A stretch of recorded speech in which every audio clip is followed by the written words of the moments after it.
Here's a list of things I pray for every day, not in any particular order. My family's growth and sanctification, especially my mother's, 2 brothers, and 2 aunts. The repose of my father's soul and close family members' souls. All of you and our parish. My own growth in holiness. More vocations. The priesthood. Pope Francis. Archbishop Miller. An end to abortion and euthanasia. The flourishing of real marriage between a man and a woman. The flourishing of family life. And the poor and those in need. These intentions are very important to me. There are a few other intentions that are very personal, so I won't mention them, but these are among the most important. What do you pray for every day? What's most important to you? Who's most important to you?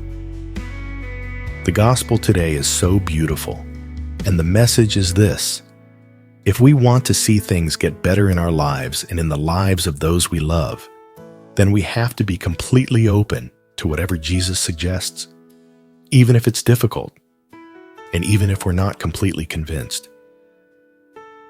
At Cana in Galilee, there's a wedding. Weddings in the Holy Land were celebrated for a whole week. The entire town took part, and consequently much wine was consumed. Now the bride and groom find themselves in trouble. To run short of wine would be a social catastrophe that would damage a family's reputation for years. Our Blessed Mother notices this and goes to Jesus for help. She then tells the servants, "Do whatever he tells you," Jan 2:5, meaning she's open to whatever he suggests. Then Jesus asks the servants to fill 6 huge stone water jars with water and take it to the chief steward. They probably weren't completely convinced, but they do it anyway. And Jesus works a miracle by changing water into wine.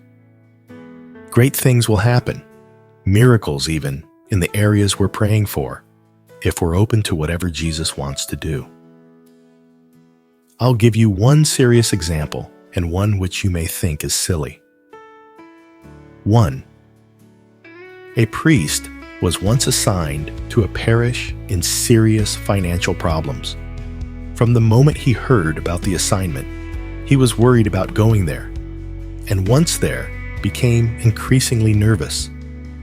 One night, when he called a priest friend on the phone for help, expecting consolation, he got a huge challenge.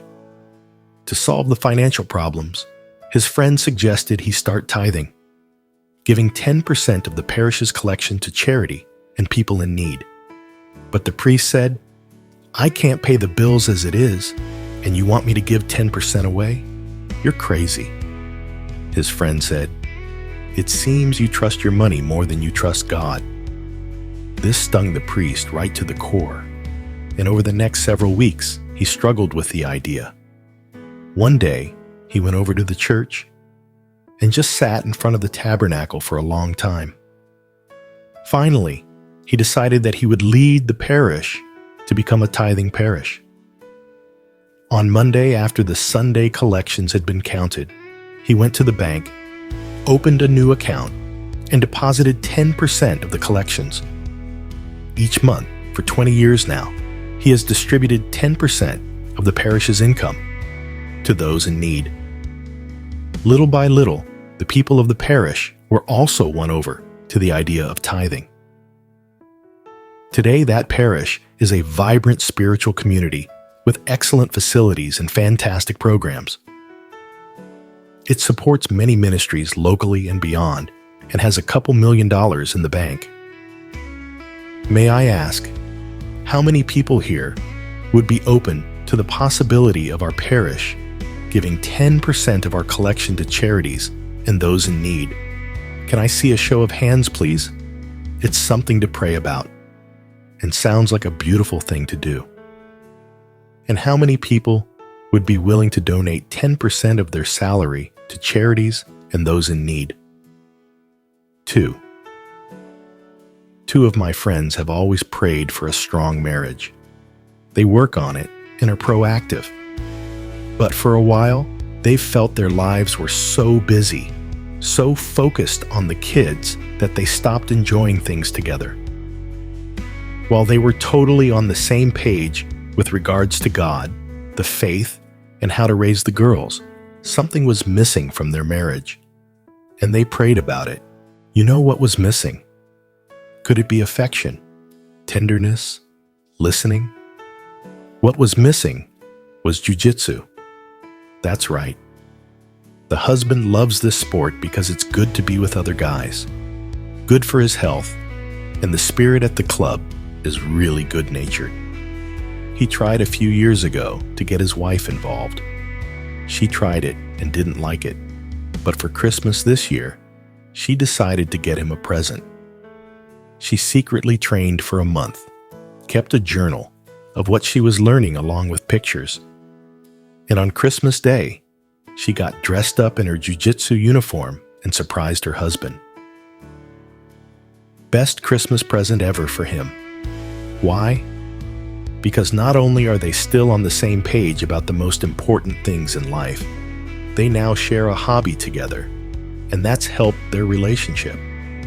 Her openness to what God was suggesting, even if it seemed strange, allowed him to help them. I'm always offering suggestions here and there about how to grow spiritually. I wonder how open we are these. Pay attention to your resistance. Resistance towards God is deadly.